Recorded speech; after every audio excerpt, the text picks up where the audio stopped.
அடிமை வம்சத்தை சேர்ந்த சுல்தான், அதாவது யாருன்னா நஸ்ருதீன் மாமுதுவால் ஆதரிக்கப்பட்டவர் யாருன்னா மின்கஜ் உஸ் சிராஜ். ஓகேங்களா, இது ஒரு கொஸ்டின், இது தனி கொஸ்டின். அடுத்தது பாருங்கள், எழுதிய நூல் என்னதுன்னா தபகத் இ நஸ்ரி. ஓகேங்களா, இந்த தபகத் அப்படின்னா என்னென்னு சொல்லிட்டு பின்னாடி பார்க்கலாம். அது ஒரு பாக்ஸ் கொஸ்டின் கொடுத்துருப்பாங்க, அது பார்த்தா தெரியும் உங்களுக்கு கண்டிப்பாக. ஓகேங்களா, அதுனா நஸ்ரி அப்படின்னா என்ன தெரியுமா?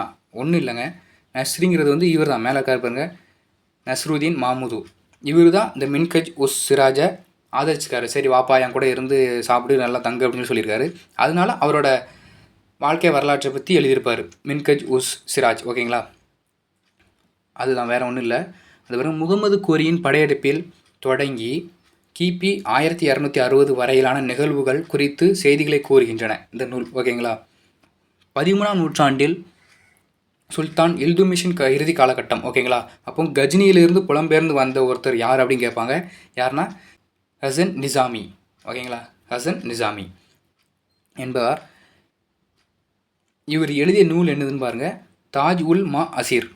ஓகேங்களா, தாஜ் உல் மா அசீர் உத்தீன் ஐபக் பற்றிய பல செய்திகளை இந்நூல் முன்வைக்கிறது. ஓகேங்களா, சுல்தானியம், அதாவது இந்த சுல்தான்கள் அவரோட அந்த வரலாறை எல்லாம் கூறுகிற அரசு இசைவு பெற்ற நூல் எதுனா இந்த இதுதான், தாஜ் உல் மா அசீர். இதை எழுதுனது யாருன்னா ஹசன் நிசாமி.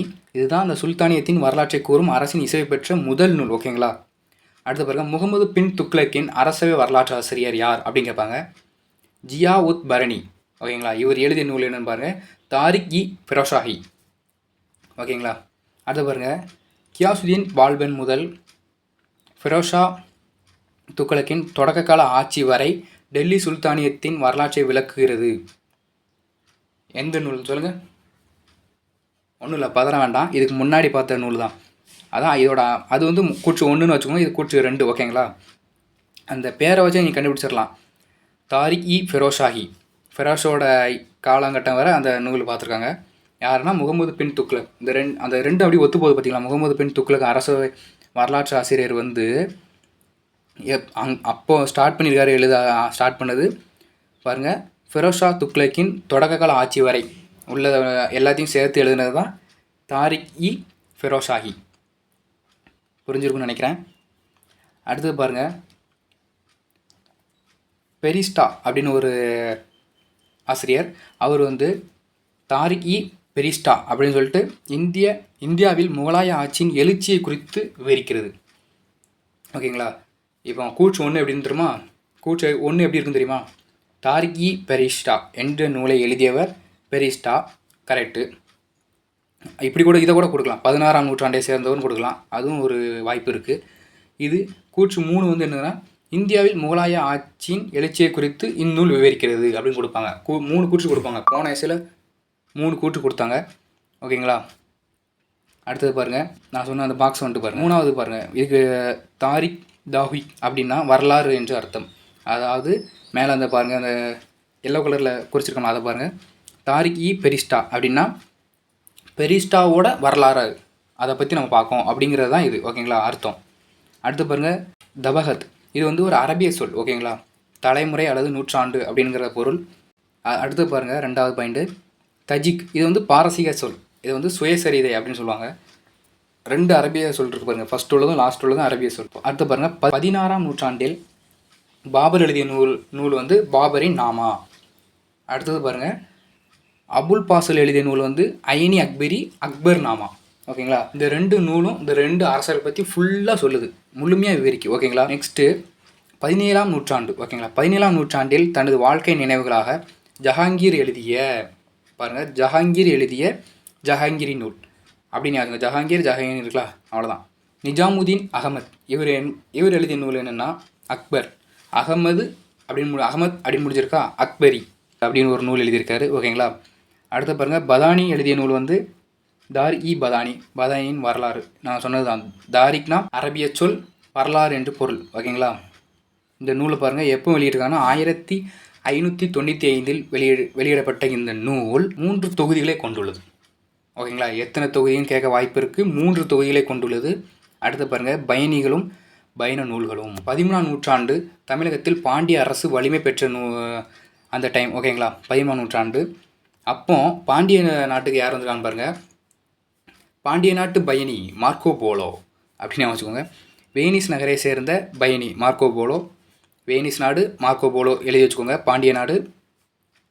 அடுத்து இவர் வந்து காயல்பட்டினம் வந்திருக்காரு. தூத்துக்குடி மாவட்டம் காயல்பட்டினம் 2 முறை வந்திருக்காரு. இவர் என்ன சொல்கிறாருன்னா, சீனாவிலிருந்து கப்பலில் வந்ததாய் மார்க்கோ போலோ நம்மிடம் சொல்லியிருக்காரு. அதாவது சீனாவிலேருந்து வந்தாராம். அரேபியாவிலும் சீனாவிலும் இருந்து காயல்பட்டினத்துக்கு குதிரைகளை இறக்குமதி செஞ்சுருக்காங்க.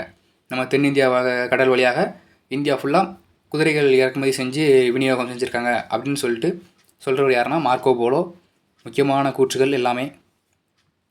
கஜினி மாமூதின் ஒரு படையெடுப்பின் போது அவருடன் நம்ம இந்தியாவுக்கு வந்தவர் யாருன்னா அல்பருனி. ஓகேங்களா, 11ஆம் நூற்றாண்டில் வந்திருக்காரு. 11 வயசுன்னு வச்சுக்கோங்க. அல்பருனி 11 வயசு. அப்போ கஜினி கூட சண்டை போடுறதுக்கு அப்படியே கூட்டமாக நம்ம இந்தியாவில் வந்துட்டார். அப்போ கஜினி எப்போ வந்திருக்காரு பாருங்க. கஜினி மாமூதுவின் சோமநாத படையெடுப்பு குறித்து துல்லியமான தகவல்கள் இவர் கொடுத்துருக்காரு. அங்கே பாருங்கள், கஜினி மாமூதுவின் சோமநாத படையெடுப்பு. அப்போ அந்த படையெடுப்பு குறித்து துல்லியமான தகவல்களை தந்தது யாருன்னா நம்ம அல்பருனி. ஓகேங்களா, முக்கியமானது. அல்பருனி கஜினி மாமூதின் எந்த படையெடுப்பு குறித்து துல்லியமான தகவல் தந்தார் அப்படின்னு சொல்லிட்டு கேட்பாங்க. சோமநாதபுரம். ஓகேங்களா, சோமநாதபுரம் படையெடுப்பு. அடுத்து பாருங்கள், தாஹு யூப் இ ஹிந்த். ஓகேங்களா, இந்த நூலை எழுதியாருன்னா வேறு யாரும் இல்லை, அல்பருனி. இவர் தான் எழுதியிருக்காரு. இந்த நூலில் என்ன சொல்கிறாருன்னா, இந்தியாவின் நிகழ்வுகளையும் அறிவு முறையினையும் சமூக விதிகளையும் மதத்தையும் குறித்து விவரித்துள்ளார். ஓகேங்களா, முக்கியமானது. இந்தியாவை பற்றி அவர் சொல்லியிருக்கிறதுனால நான் அது ரொம்ப முக்கியமானது. ஓகேங்களா, என்ன நூல்னா தாகுயுக் இ ஹிந்த். ஹிந்த்னா இந்தியா தான். ஹிந்து, சிந்து, இந்து, அதுக்கப்புறம் இந்தியா, இப்படி தான் மாறுச்சு. ஓகேங்களா, பாருங்கள். அரேபியாவில் பிறந்த மொரோக்கோ நாட்டு அறிஞர் யாருன்னா என்பது இது ஒரு கூற்று ஒன்று. 14ஆம் நூற்றாண்டை சேர்ந்தவர். இந்த நூற்றாண்டு ரொம்ப கேட்க மாட்டாங்க. திடீர்னு நம்ம நேரத்தை கேட்டு வச்சிட்டாங்கன்னா அவ்வளோதான். அடுத்து பாருங்கள், மொரோக்கோவில் இருந்து எகிப்து கடந்து மத்திய ஆசியா வழியாக இந்தியா வந்தடைந்தார். ஓகேங்களா, இந்த லைன் அப்படியே பறிச்சுக்கணும். மொரோக்கோவில் இருந்து கிளம்பி எகிப்தை கடந்து மத்திய ஆசியா வழியாக இந்தியா வந்தடைந்தார். ஓகேங்களா, அவருடைய பயண நூல் என்னதுன்னா ரிக்லா. ரிக்லா அப்படிங்கிறதுக்கு அர்த்தம் என்னென்னா பயணங்கள். அவர் பயணம் செய்த நாடுகளையும் மக்களையும் பற்றி விவரங்களை கொண்டுள்ளது. எகிப்தே செல்வம் கொளித்த நாடாகும் அப்படின்னு கூறினவர் யாருன்னா நம்ம மொரோக்கோ நாட்டு பயணி என்பது தான். அதாவது முறைச்சிக்கிட்டே வந்திருக்காரு. ஆனால் அவர் ஒரு இன்பமான, அவர் கூட இருந்தாலும் இன்பமாக இருக்கும், முறைச்சிக்கிட்டே வந்திருக்காரு. அதான். ஓகேங்களா, இப்படி ஞாபகம் வச்சுக்கணும். இபன் பதுதா. நான் இன்பதுதான் அப்படின்னு சொல்லிட்டுருக்கேன், சாரி. அவரோட பேர் வந்து இபன் பதுதா. நான் அப்படியே படித்து நம்ம பேர் தெளிவாக படிக்கணும் அவசியம் இல்லை. நம்ம வாயில் என்ன வருதோ படித்து வச்சுக்கோங்க, நமக்கு ஞாபகம் இருந்தால் போதும், அவ்வளோதான். டெல்லி ஒரு பறந்து விரிந்த நேர்த்தியான நகரம் என்று அவர் சொல்லியிருக்காரு. அவர் வந்த நாட்களில் தான் என்ன ஆச்சுன்னா, முகமது பின் துக்ளக் அந்த சுல்தான் வந்து தலைநகரை டெல்லியிலிருந்து தேவகிரிக்கு மாற்றினார். அதாவது தேவகிரியோட இன்னொரு பேர் தௌலத்பாத் மாற்றிருக்காரு. அப்போது எல்லாருமே அங்கேருந்து தேவகிரிக்கு வந்தோடனே டெல்லி வந்து ஒரு பொட்டல் கடை ஆகிட்டு, யாருமே இல்லை, அரண்டு போய் சும்மா கிடக்கு தான். சரிங்களா, இவர் தான் அந்த முறைச்சிக்கிட்டே வந்த அந்த மொரோக்கோ நாட்டு பயணி இபன் பதுதா. அடுத்த பாயிண்ட்டை பாருங்கள், நிகோலோ கோண்டி. ஓகேங்களா, இவர் வந்து இத்தாலி பயணி. 1420 விஜயநகருக்கு வந்திருக்காரு. இதில் விஜயநகருக்கு யாரெல்லாம் வந்தான்னு பார்ப்போம். அதாவது நிக்கோலோ கோண்டி இத்தாலி பயணி 1420. ஓகேங்களா, குறிச்சிக்கோங்க. 1443 மத்திய ஆசியாவின் மாபெரும் அரசரான செங்கிஸ்கான் அரசவை இருந்த இடம் அப்படின்னு ஒரு கேள்வி கேட்கலாம். அது என்னதுன்னா ஹீரட். ஓகேங்களா, அந்த ஹீரட் இந்த பகுதியில் இருந்து விஜயநகருக்கு வந்தவர் யாருன்னா அப்துர் ரசாக். ஓகேங்களா, ஹீரட் ரசாக் அப்படின்னு வச்சுக்கோங்க. 1443 வந்தார். அடுத்து பாருங்கள், போர்ச்சுகீசிய பயணி டோமிங்கோ பயஸ். இவர் வந்து 1522 இந்த நகருக்கு வருகை புரிஞ்சிருக்காரு. ஓகேங்களா, விஜயநகருக்கு 3 பேர் வந்திருக்காங்க. கோண்டி 20 வயசில் வந்திருக்காரு. அடுத்தது 22 வயசில் வந்தது யாருன்னா பயஸ். ஓகேங்களா, 43 வயசில் வந்தது யாருன்னா இந்த 20 22 கூட்டினா 42. அடுத்த வருஷம் வந்திருக்காரு 43. அது யாருன்னா ஹீரட் நகர்லேருந்து வந்தவர் அப்துர் ரசாக். ஓகேங்களா, முடிஞ்சுதா? அவ்வளோதான், இந்த பாடம் முடிஞ்சுது. நம்ம சேனலை சப்ஸ்கிரைப் பண்ணிக்கோங்க. இன்னும் ஷார்ட்கட்டோடு உங்களுக்கு சொல்லிக் கொடுக்கணும் அப்படின்னா நீங்கள் கமெண்ட் பண்ணுங்கள். ஏன்னா இதுவே டைம் பாருங்கள் ரொம்ப ஆகிட்டு. ஷார்ட்கட்டோடு சொல்லிக் கொடுக்கணும்னா இன்னும் கொஞ்சம் நேரம் ஆகும். இல்லை உங்களுக்காக இன்னொரு வீடியோ போடணும், வெறும் ஷார்ட்கட் மட்டுமே ஒரு வீடியோவில் போடணும் அப்படின்னா சொல்லுங்கள், போட்டுருவோம். இதுக்கான பிடிஎஃப் வந்து நம்ம டெலிகிராம் குரூப்பில் இருக்குது, ஓகேங்களா? ஏற்கனவே நான் அப்லோட் பண்ணிட்டேன். நம்ம டெலிகிராம் குரூப்பில் ஜாயின் பண்ணிக்கோங்க. நம்ம வீடியோ பார்க்காத வீடியோலாம் பாருங்கள். இன்னும் உங்களுக்கான ஃபுல்லாக முக்கியமானதை மட்டும்தான் போட்டிருக்கேன், ஓகேங்களா? Thank you to all.